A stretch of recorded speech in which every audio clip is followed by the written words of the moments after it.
Okay, welcome to the beginning of our next building project, which is happening a lot sooner than I wanted it to, mainly because we have to cure potentially hundreds of pounds of sweet potatoes, and we don't have the right conditions or the space in the house to do it.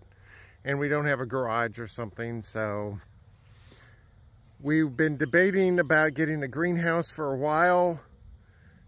We've been toying back and forth. Ultimately, what we're going to be doing, this is going to be our temporary greenhouse area.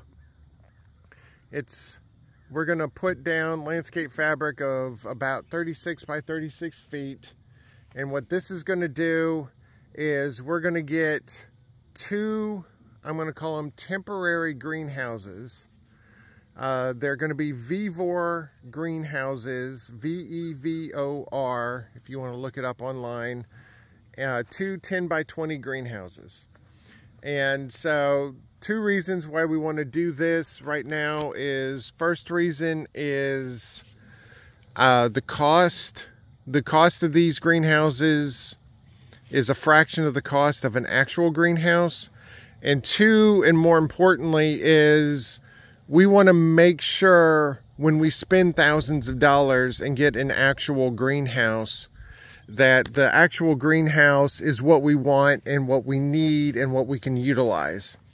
So spending a little bit of money to get something that we know is going to be temporary until we can figure out that yes, this is what we want. For a greenhouse. The greenhouse, the actual greenhouse as of right now that we're looking at, is a Bootstrap Farmer DIY greenhouse. So if you just go to bootstrapfarmer.com, go to their greenhouse kits, and they have their DIY kits.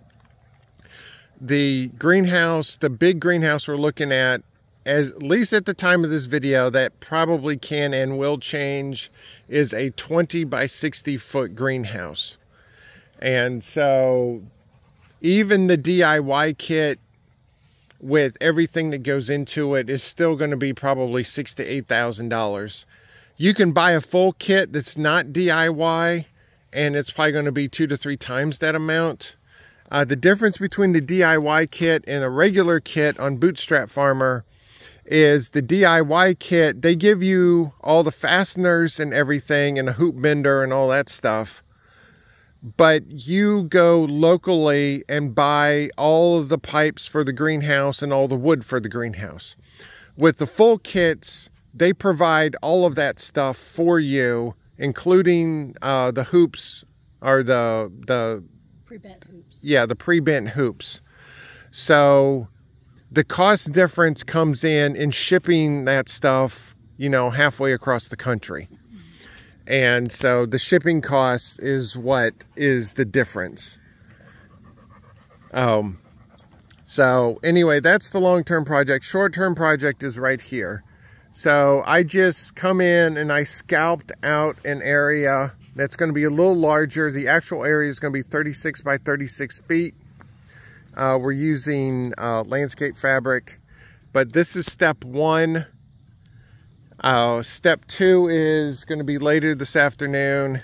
I'm going to come in with the weed burner and weed burn this entire area, which is going to be fun, as in yes and no. And mainly we want to do the weed burning so we can minimize the amount of decaying matter and stuff, because Andre was really concerned about that with the fabric mesh that's going on top of this. I'll get into the fabric mesh and all that stuff when we get to that point. Unfortunately for me, this is going to be a multi-segment video, which means I'm going to have several segments, and then I'll have to go on the computer and piece them together, which I really hate doing. For me, I don't like editing. And for me, major editing is splicing together a bunch of segments of videos. So I try to do one segment videos as much as possible, for that matter.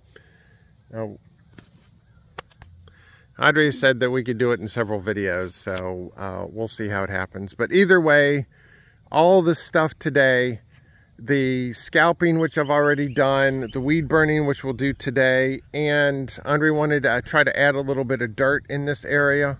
Yeah, because it slopes down to the fence from the back. And so we have a dirt pile that is right there from dirt that somebody gave us last year before we had the tractor and everything. So I want to use that first. And so that's what we're going to be doing this weekend, is we're going to use that dirt. And then when we run out of that, we have a swell that we're going to be adding on to slowly but surely, and we'll create gobs of dirt from that. So anyway, we also have a transit that we'll be having, and so obviously 2 10 by 20 greenhouses going inside of a 36 by 36 area. There's going to be a lot of room around the greenhouses. So the landscape fabric is going to be well outside the perimeter of these greenhouses. And well away so we can be able to slope the dirt up a little bit. The idea is to keep in monsoon times not to flood the bottom of the greenhouse, so we just want to add a little dirt. So anyway, this is phase 1. The guys are really happy, and chickens are not happy because I'm not doing a chicken video this time, but they'll get over it. So yeah, I quickly found out last night that pretty much we've exhausted pretty much all of our curing ability in the house for the sweet potatoes, and we can have potentially as much as 15 times more than what we already got. So Andre was like, well, we got to reuse the chicken tractor and do like what we did this summer. And I'm like, no, that's just going to create a lot of work and still not going to get us what we want. And so I said, well, we've been talking about doing the greenhouses, so let's just get the greenhouse. All right, I am going to show the sisters a little bit. They've been in, yeah, this is one sweet potato plant that I chucked in here yesterday. So as you can tell, they're having a good time out here. When we got out here this morning, Samantha and the babies were out in here rummaging around, so. Oh, they might be looking for some worms I threw out in there. Yeah, so pretty much I put this in here for nothing else, gives them something to do for a little while. It was funny last night is I chucked this out, and then about 20 minutes later I let them out, as into free range a little bit, and they were like, screw you, hippie, forget the sweet potato plants, we want to go out in free range. So anyway, that's phase 1 of the greenhouse. Now the actual greenhouse, while I sum up the first portion here, is going to go in this corner right here that I'm showing. Or at least that's as of right now. You know, this can and will change. So that's why we wanted the temporary greenhouse to go over there, so we could still potentially use the temporary greenhouse while we're building the permanent one, which hopefully could be next fall maybe. And so that's going to go right here. And even if we get like a 60-foot greenhouse and still have the proper distances around it and all that, it's still going to be about 60 feet from the chicken coop. So we're good on that. One good thing about having this big fenced in area is we have options. Even though we have our septic system that takes up probably about 1/3 of it. So where the greenhouse is, the temporary greenhouse is going to be just on the other side of the end of the septic system. We're not putting anything in the ground. Everything will be above ground, so we don't have to deal with any of that. And the same thing with this greenhouse here. The intention is to have everything above ground. Like Andre's going to have her turmeric. We're going to be drying garlic. We're going to be doing onions, you know, drying onions, you know, sweet potatoes, that type of stuff.